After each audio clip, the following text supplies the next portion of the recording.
Good day! This is breaking news. Kaso ng Vanishing Forest, lumalala nga ba? To discuss, we have MJ Rabanal Barce together with our experts. MJ, Hello Philippines and hello world. Today, we have a very important guest. They are the scientists that will enlighten us to a very important matter, Miss Maisel and Miss Sheila. So now Miss Maisel, una sa lahat at hindi huli, bakit wala ka rito? Ito ang una kong katanungan para sa iyo. So now Miss Maisel, could you please tell us what does it mean when we say vanishing forest? Vanishing forest refers to the rapid reductions or disappearance of forest areas due to various factors such as deforestation, illegal logging, agriculture expansion, urbanization, and climate change. So according to the Global Forest Resource Assessment on 2020, a report that was published by the Food and Agriculture Organization of United Nations reveals that the percentage of global forests that cover the vanished forest between year 1990 to 2020 is estimated to be around 10.6%. So this corresponds to a total loss of approximately 178.9 million of hectares of our forest. Uh-huh. And I believe, according to what you said, Miss Maisel, vanishing forests have a big impact to us human and the environment. Could you give us one, Miss Sheila?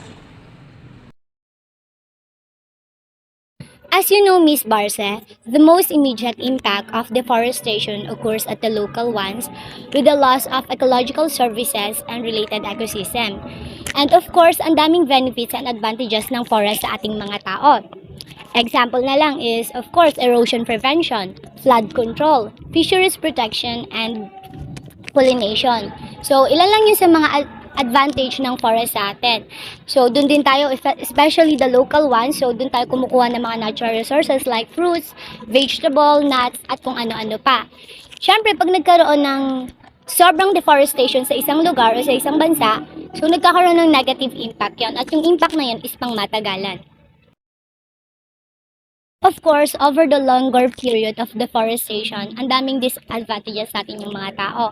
Of course, maubusan tayo ng mga natural resources, magkakaroon ng changes sa biodiversity, and of course, sa ating ecosystem.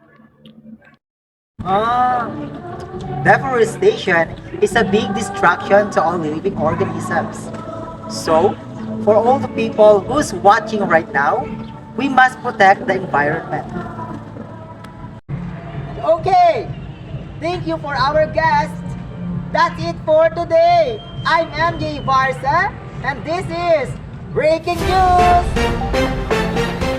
maraming salamat MJ. Talagang ang issue ng vanishing forest ay hindi dapat natin isinasantabi. Katulad nga ng sabi ng ating mga eksperto na hindi lamang mga kagubatan ang naapektuhan kundi tayo ring mga tao. Di ba Mars? I agree. Well, it's time for us to make a difference naman sa ating generation. Ayan. At para naman sa panayam ng isa sa mga representative mula sa DNR para sa lumalalang issue ng vanishing forest, narito si Milky Arsenio. Miss Milky? Narito tayo ngayon malapit sa headquarters ng DNR at ngayon ay hihingi natin ng panayam ng isang representative na si Mr. Guerrero patungkol sa pag-ulbo ng mga kagubatan.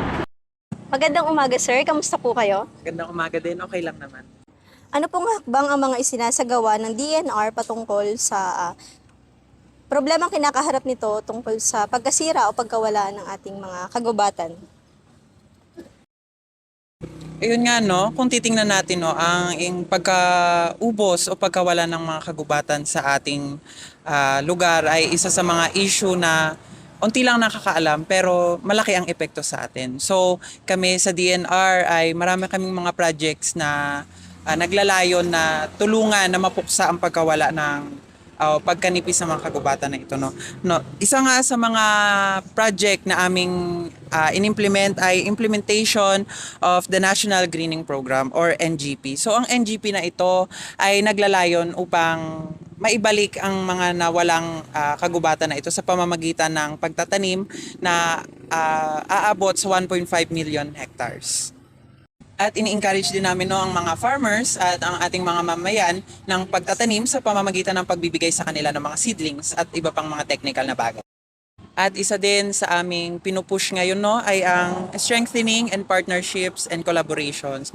Sa pamamagitan na ito, ating mai-involve ang ating mga stakeholders, ating mga private sectors, mga NGOs, para naman sa kanilang mga proyekto rin na pagtibayin ang pananatili ng ating mga kagubatan. Tayo ay nakikiisa sa kanila para matulungan ang pagprotekta sa ating mga kagubatan. So ito nga yung mga steps na ginagawa ng DNR para ating maprotektahan at ating mas mapalago pa yung ating kagubatan na siyang ating pinagkukunang yaman, dahil hindi lamang tayo ang nakikinabang dito kundi yung mga ipapanganak pa at yung mga future generations. Maraming salamat, Mr. Guerrero. Ating napakinggan ang mga hakbang na isinasagawa ng DNR. Hindi lamang sila nakikinabang sa ating mga likas na yaman kung hindi tayo rin. Kaya makiisa sa pag-iingat ng mga ito. Ako si Milky Arsenio, nagbabalita. Ito ang Breaking News. Maraming salamat, Milky, at talaga namang nakita natin kung gaano at papaano kumikilos ang ating gobyerno para protektahan ang ating kagubatan. What's up? It's trivia time. Alam nyo ba, Mindoro lost more than 200,000 hectares na forest cover from 2003 to 2015? Alam nyo rin ba na katumbas ito ng 2,000 SM Mall of Asia complexes? So, grabe diba? Unimaginable na nangyari ito sa ating Mindoro. Also, our neighboring tourist haven, Palawan, also lost nearly 30,000 hectares during the same period.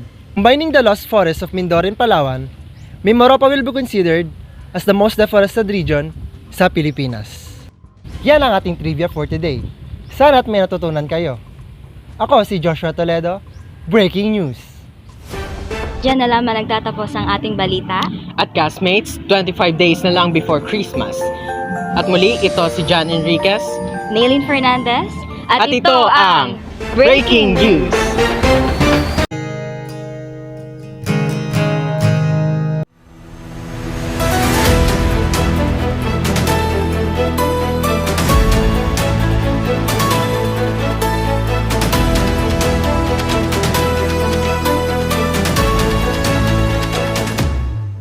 Kailangan gamot, huwag mahiyang magtanong kung may RightMed pa nito. Ang RightMed ay premium na gamot na kayang bilhin. Dahil gusto namin na gumaling kayo.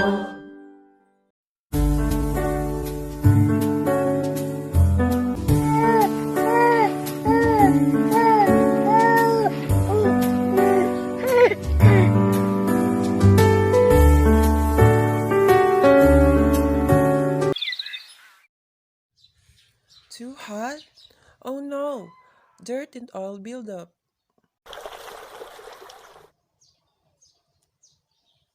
Sabon lang? Kulang. O ito, gamitin mo. New Nivea Extra White Pore Minimizing Toner. Help tones the skin deeply and removes residues, reduces the appearance of pores and dark spots, and proven to give 10 times better whitening effect than vitamin C. Nivea Extra White Pore Minimizing Toner. Try it yourself.